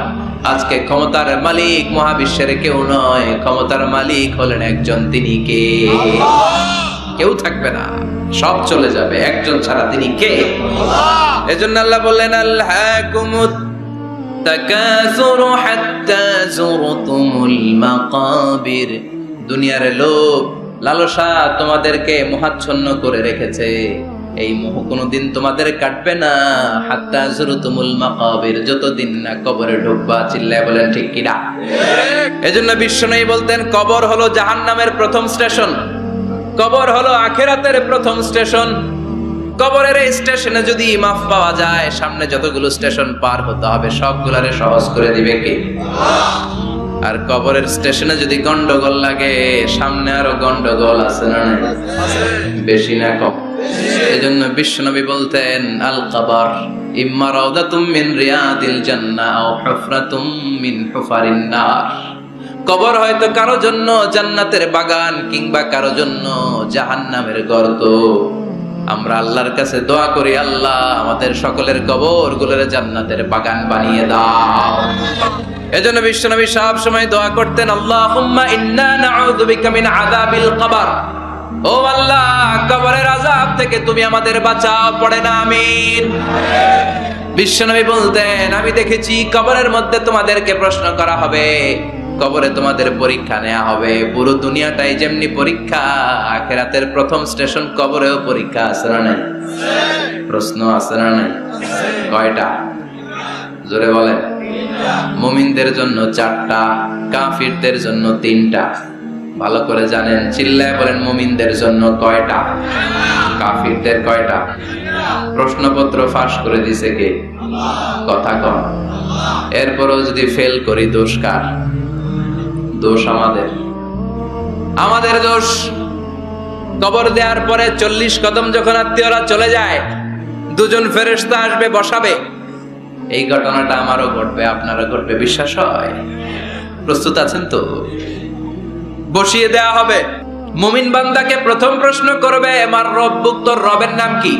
মুমিন বান্দা বলিষ্ঠ কণ্ঠে বলে দিবে, আল্লাহ আমার রব, এই রবি আমার সব। পড়েন, আল্লাহ আমার রব, এই রবি আমার সব। দমে দমে তনু মনে তারি অনুভব। তোমার দুনিয়াতে আমি যেদিকে তাকাই, অথই নেয়ামাতে ডুবে আছি সবাই। পাখ পাখালির গানে শুনি তসবিহ কল রব, তসবিহ কল রব। আল্লাহ আমার রব, এই রবি আমার সব। পড়েন আমিন। আমরা যেন আল্লাহ বলিষ্ঠ কণ্ঠে বলতে পারি, আল্লাহ আমার রব, তুমি কবুল করো। পড়েন আমিন। প্রথম প্রশ্ন খালাস। দ্বিতীয় প্রশ্ন, আমা দীনুক, তোর দিনের নাম কি, ধর্মের নাম কি? চিৎকার দিয়ে আমরা বলবো, আমাদের ধর্মের নাম। তৃতীয় প্রশ্ন করা হবে, মান হাযার রাজুল, দেখো তো এই লোকটারে চিনো কিনা, এই লোকটারে চিনা চিনা লাগে কিনা। আমরা বলবো, চিনি মানি, এই লোকের জন্য আমরা দুনিয়াতে সব করতে রাজি ছিলাম। এই লোকের জন্য আমরা দেহের প্রাণ ঢালা উচ্ছ্বাস ছিল আমাদের হৃদয়ে। আমাদের দেহের রক্তটুকু বিলিয়ে দিতে আমরা পৃথিবীর বুকে কোনটা বোধ করি নাই। চিল্লায় বলেন ঠিক কিনা? এই নবী আমাদের পেয়ারা নবী, চাঁদের চেয়েও সুন্দর তুমি নবী আমার কামলিওয়ালা। চাঁদের চেয়ে সুন্দর তুমি নবী আমার কামলিওয়ালা। দু জাহানের বাদশাহ তুমি প্যারা নবী সাল্লাল্লাহু আলা। দু জাহানের বাদশাহ তুমি প্যারা নবী সাল্লাল্লাহু আলা। চাঁদের চেয়ে সুন্দর তুমি নবী আমার কামলিওয়ালা। পড়েন আল্লাহু আকবার। আমরা বলবো, এটা আমাদের কামলিওয়ালা নবী। এই নবীর অনুসরণ আমরা করেছি, এই নবীর কথা আমরা দুনিয়ায় মেনেছি। তার মানে প্রথম প্রশ্নেও পাস, দ্বিতীয় প্রশ্নেও পাস, তৃতীয় প্রশ্নেও পাস।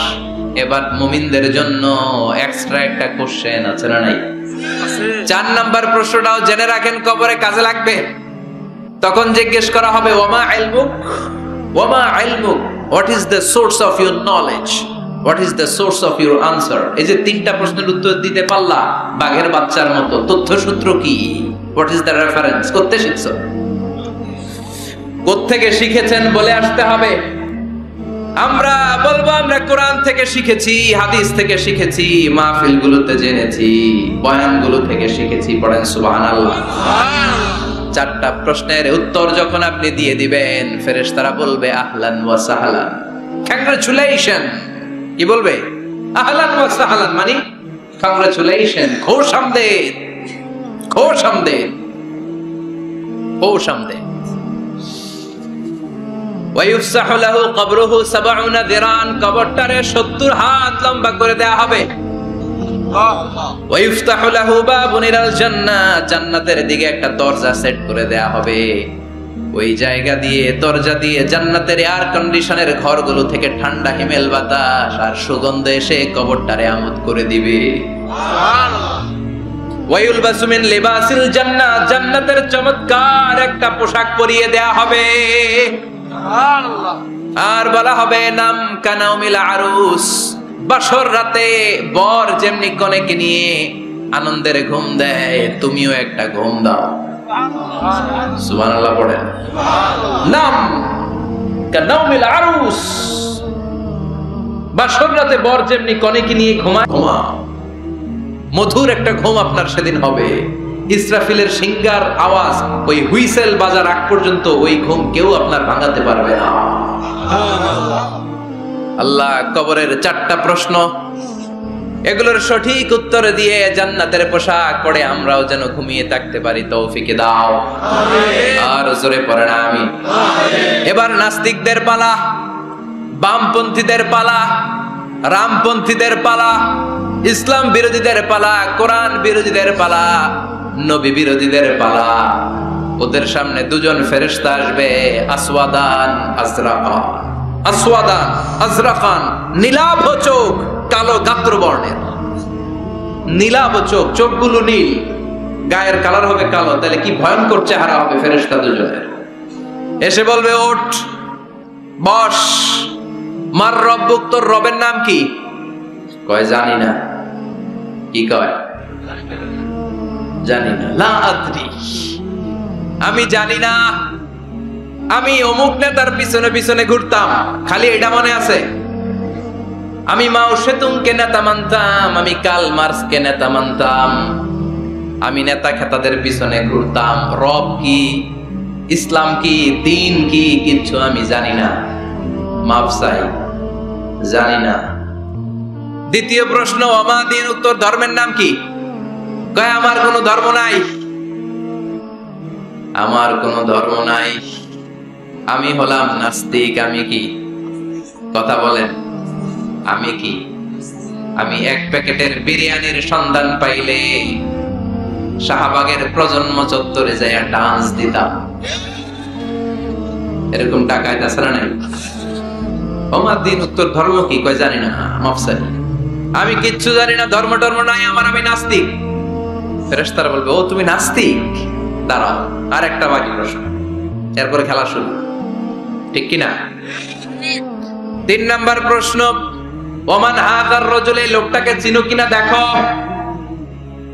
নাস্তিক বলবে, না চিনি না, তবে নাম শুনেছি, ওনার বিরুদ্ধে আমি ব্লগে লিখতাম। এরকম ব্লগার আছে না নাই? ওনার পারিবারিক জীবন নিয়ে আমি মানুষের মধ্যে সন্দেহ উস্কে দিতাম। ওনার পুত পবিত্র চরিত্রের ব্যাপারে আমি দুনিয়ার বুকে মন্দ কথা বলতাম। ওনারে আমি গালি দিতাম। আমি ছিলাম ওনার বিরুদ্ধ শক্তি, ওনার পক্ষের কোন শক্তি আমি ছিলাম না, আমি সব সময় ওনার বিপক্ষে ছিলাম। ফেরেশতারা বলবে, হায় হায়, তুই তো ডবল জিরো। 100তে কত পাইছে? কথা কর। লা দারাইতা ওয়ালা তালাইতা, কিছুই পারলি না, তুই তো পোড়া কপাল। ফায়ুতরাকু মিন মাতারিক মিন হাদিদ, লোহার একটা হাতুড়ি থাকবে, এক হাতুড়ির বাড়িতে মাথাটা ছিন্ন বিচ্ছিন্ন হয়ে যাবে, দেহটা জমিনের মধ্যে ঢুকে যাবে। তার চিৎকারে ওই কবরস্থানটা থার থার করে কাঁপবে, কিন্তু কেউ শুনবে না। মানুষ আর জিন ছাড়া সবাই শুনবে। এজন্য মাঝে মাঝে কবরস্থানে দেখবেন গরু বেঁধে রাখলে রশি টুসি ছিঁড়া গরু দেয় দৌড়। আছে না নাই? এক একটা আঘাত এসে ছিন্ন বিচ্ছিন্ন হয়ে যাবে। ইউকালু লিল আরদি, জমিনকে বলা হবে, ইলতাইমি, চাপ দাও, প্রেসার মারো। ফাতাখতালিফা আদলাউহু, দেহের এই পাজরগুলো, ডান দিকের পাজর বাম দিকে যাবে, বাম দিকের পাজর ডান দিকে আসবে, পুরো দেহটা পাউডার হয়ে যাবে। তার এক একটা চিৎকারে পুরো কবরস্থান থার থার করে কাঁপবে। হাত্তা সা, আর এই খেলা চলতে থাকবে ইসরাফিলের সিংহা পর্যন্ত। মুমিনের ঘুম চলতে থাকবে ইসরাফিলের, আর ওর সাথে ফেরেশতাদের খেলা আছে না নাই? এটার নাম ফাইনাল খেলা। কি খেলা? কথা বলেন, আর জোরে বলেন। এজন্য আল্লাহ বললেন, কবরে তোমার যেতেই হবে। আলহাকুমুত তাকাসুরু হাত্তা যুরতুমুল মাকাবির, কবরে তোমাকে যাওয়াই লাগবে। কবরের শাস্তি তোমার পেতেই হবে, কবরের পরীক্ষার সম্মুখীন তোমাকে হতেই হবে। জোরে বলেন ঠিক কিনা? এজন্য মাঝে মাঝে কবরস্থানে যাওয়ার দরকার আছে না নাই? বিশ্বনবী বলেছেন, নাহাইতুকুম আন জিয়ারাতিল কবর, আমি এক সময় কবর জিয়ারত করতে নিষেধ করতাম। আলআনা ফাজুরুহা, এখন বললাম কবর জিয়ারত করো, সমস্যা নাই, কিন্তু কবরে পড়ে থাকা ব্যক্তিটার কাছে কিছু চাওয়া যাবে নাকি? কথা বলেন। আল মাইয়িতু ফিল কবর কাল গরিকু ফিল বাহর, সাঁতার না জানা ব্যক্তি সাগরে পড়লে যত অসহায়, কবরে পড়ে থাকা ব্যক্তি তার চাইতেও বেশি অসহায়। সে আপনারে কি দিবে? আপনি দিয়ে আসবেন, যে আপনি সালাম দিয়ে আসবেন, দোয়া দিয়ে আসবেন, সে আপনার কিচ্ছু করতে পারে না। করতে পারে একজন, তিনি কে? এজন্য খবরদার, কবরস্থানে আগরবাতি দেয়া যাবে না, মোমবাতি দেয়া যাবে না, লাল সালু দেয়া যাবে না, মশারি দেয়া যাবে না। অনেকে কবরস্থানে মশারি টাঙ্গায়, আছে না নাই? কেন মশা কামড়ায়? তো মশারি দেয় কেন? ঘটনাটা কি? দেখবেন যে বেয়াদবটা কবরস্থানে যে মশারি দেয়, মাজারে মশারি দেয়, ওর বাপেরে মশায় খায়, ওর মায়ের ডেঙ্গু রোগ, কামড়াইতে কামড়াইতে ওর মায়ের ডেঙ্গু জ্বর, ওর বাবারে কামড়ায়, মশায় খায়, মারে মশায় খায়, মা বাবারে মশারে না দিয়া মাজারে দিয়ে আস, কপাল পোড়া। মাজারে মোমবাতি দিয়ে আসে, আছে না নাই? মোমবাতি কেন দেয়? ভিতরে আলো নাই নাকি? আহা, কপাল পোড়া। মোমবাতি দিবেন যেখানে ইলেকট্রিসিটি নাই, যেই ঘরে আলো নাই ওই ঘরে আলো দিলে আপনার বাবার কবরে আলো দিয়ে দিবি কে? আর মাজারে যায় মোমবাতি দেয়, ছাগল দেয়, গরু দেয়, মানত করে, আছে না নাই? মানত করতে হবে একজনের নামে, ইন্নী নাযারতু লিররহমানি সাওমা, আল্লাহ ছাড়া কারো নামে মানত করা চলবে। এজন্য খবরদার, কবর জিয়ারত করবে। এজন্য কবরে গেলে মনটা নরম করে দেয় কে? আল্লাহ। বাবার কবর মাঝে মাঝে জিয়ারত করবেন, কবর জিয়ারতে বাধা নাই, কিন্তু কবরে পড়ে থাকা ব্যক্তির কাছে যাওয়া যাবে? যাবেন কার কাছে? আল্লাহ। বিশ্বনবীর কবরের সামনে যে যদি কিছু চান, সৌদি আরবের পুলিশ পিটায়া মসজিদ থেকে বের করে দিবে। বিশ্বনবীর কবরের সামনে হাত পাতলে হাতে বাড়ি মারে, আছে না নাই? দেখছেন না? বলে অ্যাবাউট টার্ন, পিছনে ঘুরেন, কিবলা তো ওইদিকে, কিবলার মালিক আল্লাহর কাছে যাও। দিতে পারে তো একজন। এজন্য খবরদার, কবরে যে কিছু চাওয়া যায় না। কবরে জিয়ারত করবেন, যে সালাম দিবেন, কি দিবেন? আসসালামু আলাইকুম আহলা দিয়ার মিনাল মুমিনিন ওয়াল মুসলিমিন ওয়া ইন্না ইনশাআল্লাহু বিকুম লাহিকুন আনতুম লানা সালাফ ওয়া নাহনু লাকুম তাবা ইয়ারহামুল্লাহ আল মুস্তাকদিমিনা মিন্না ওয়াল মুস্তাখিরিন নাসআলুল্লাহ লানা ওয়া লাকুমুল আফিয়া। বিশ্বনবী কবর দেখলে এই লম্বা দোয়াটা পড়তেন, চিল্লায় পড়েন সুবহানাল্লাহ।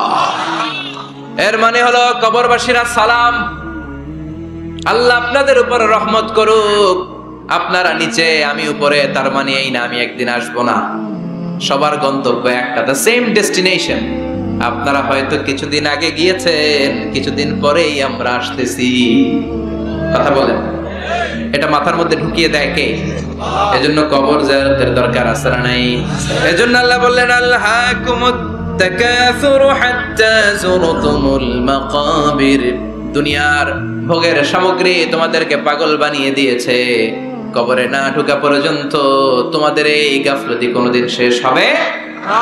এরপর আল্লাহ বললেন, কাল্লা, নেভার, কখনো না। তোমরা যে ভাবতেছো টাকা পয়সা ক্ষমতা তোমারে বাঁচিয়ে রাখবে, পারবে নাকি? কাল্লা সাউফা তা'লামুন, অচিরেই জানতে পারবা আসল ঘটনা কি। সুম্মা কাল্লা সাউফা তা'লামুন, অচিরেই জানবা কবরের জগৎটা কত ভয়াবহ। এজন্য বিশ্বনবী বলতেন, প্রত্যেক নামাজি সালাম ফেরানোর আগে আল্লাহর কাছে চারটা জিনিস থেকে পানা চাবা। কয়টা? এক হলো কবরের আযাব, দুই হলো জাহান্নামের আযাব, তিন হলো দিন দুনিয়ার ফিতনা, চার হলো দাজ্জালের ফিতনা। বিশ্বনবী সালাম ফেরানোর আগে পড়তেন, আল্লাহুম্মা ইন্না নাউযু বিকা মিন আযাবিল কবর ওয়া নাউযু বিকা মিন আযাবি জাহান্নাম ওয়া নাউযু বিকা মিন ফিতনাতিল মাহইয়া ওয়াল মামাত ওয়া নাউযু বিকা মিন ফিতনাতিল মাসীহিদ দাজ্জাল। পড়েন আমিন। এই দোয়াগুলো পড়ার দরকার আছে না নাই? এরপর আল্লাহ বললেন, কাল্লা লাউ তা'লামুনা ইলমাল ইয়াকিন, যেদিন তুমি মৃত্যু নিজ চোখে দেখবা, ওই দিন তোমার যে এক্সপেরিয়েন্স হবে, ওয়াজ শুনে, সেটা কোনোদিন হবে না। ইয়াকিন তিন ধরনের, একটা ইলমুল ইয়াকিন, মরতে হবে, এটা যখন জানি, ইলমুল ইয়াকিন।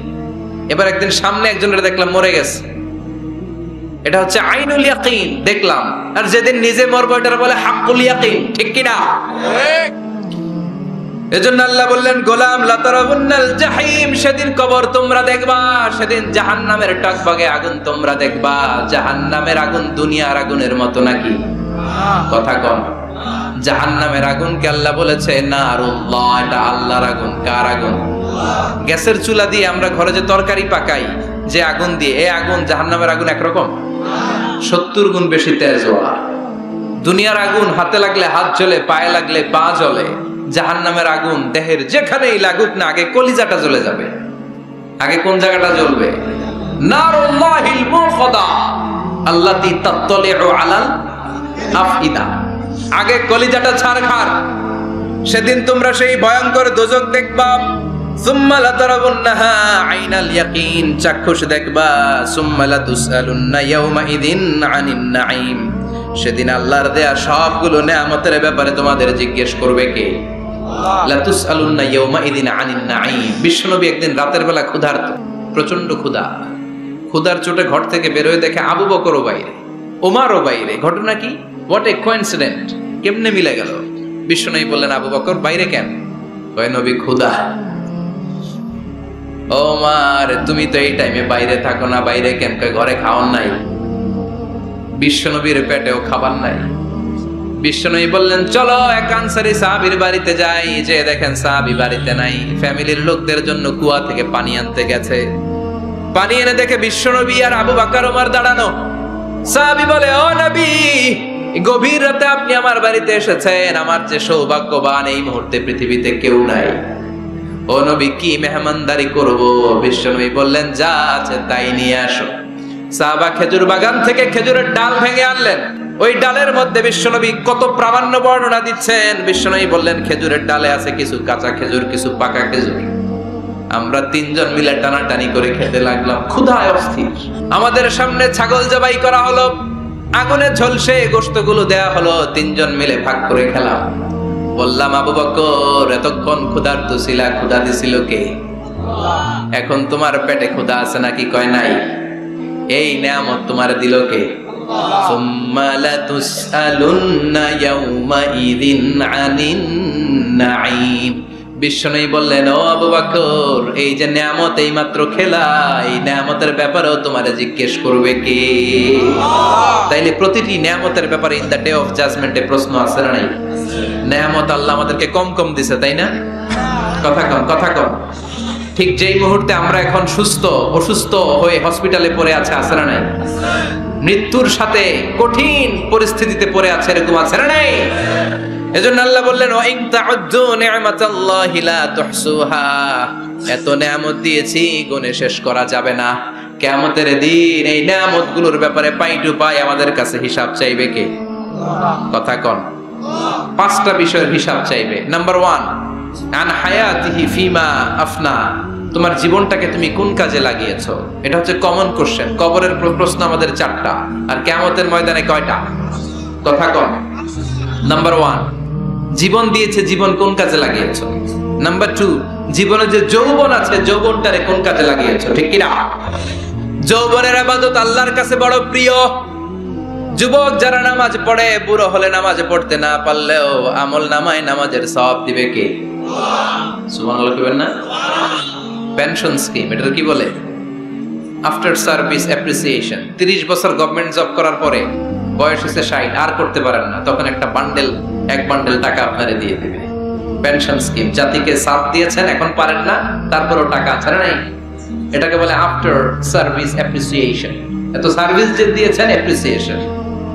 এজন্য যুবক যারা এখন নামাজ পড়ো, ইসলামের পক্ষে থাকো, বুড়ো বয়সে কোমরে ব্যথার কারণে নামাজ পড়তে না পারলেও পেনশনের মতো আমল নামায় সওয়াব দিবে কে? আবার 7 শ্রেণীর ব্যক্তিকে কিয়ামতের ময়দানে রব্বুল আলামিন আরশের নিচে ছায়া দিবেন।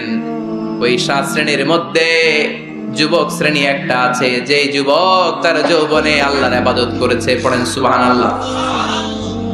যৌবনটা আল্লাহর ইবাদতে কাটিয়েছে, তার জন্য স্পেশাল আল্লাহর আরশের নিচে ছায়া আছে না? এই 7 শ্রেণীর মধ্যে 2 শ্রেণীরই যুবক। একটা হচ্ছে যে যুবক যুবক বয়সে ইবাদত করেছে, আর একটা হচ্ছে যে যুবক কোন মেয়ের সাথে পাপ কাজের অফার পেয়েও বলেছে, ইন্নী আখাফুল্লাহ, নিশ্চয় আমি ভয় পাই একজনকে। তিনি কে? চিল্লায় বলেন, কে? যাদের হৃদয়ে আছে আল্লাহর ভয়, তারা কবু পথ ভুলে যায় না। আল্লাহর প্রেম ছাড়া এই দুনিয়ায় কারো কাছে কোনো কিছু চাই না। রাতের আধারে যারা সেজদাতে রয়, দু চোখের শ্রুতে নদী যেন বয়, ছলনার হাতছানি যতই ডাকুক, পেছনে ফিরেও সে তাকায় না।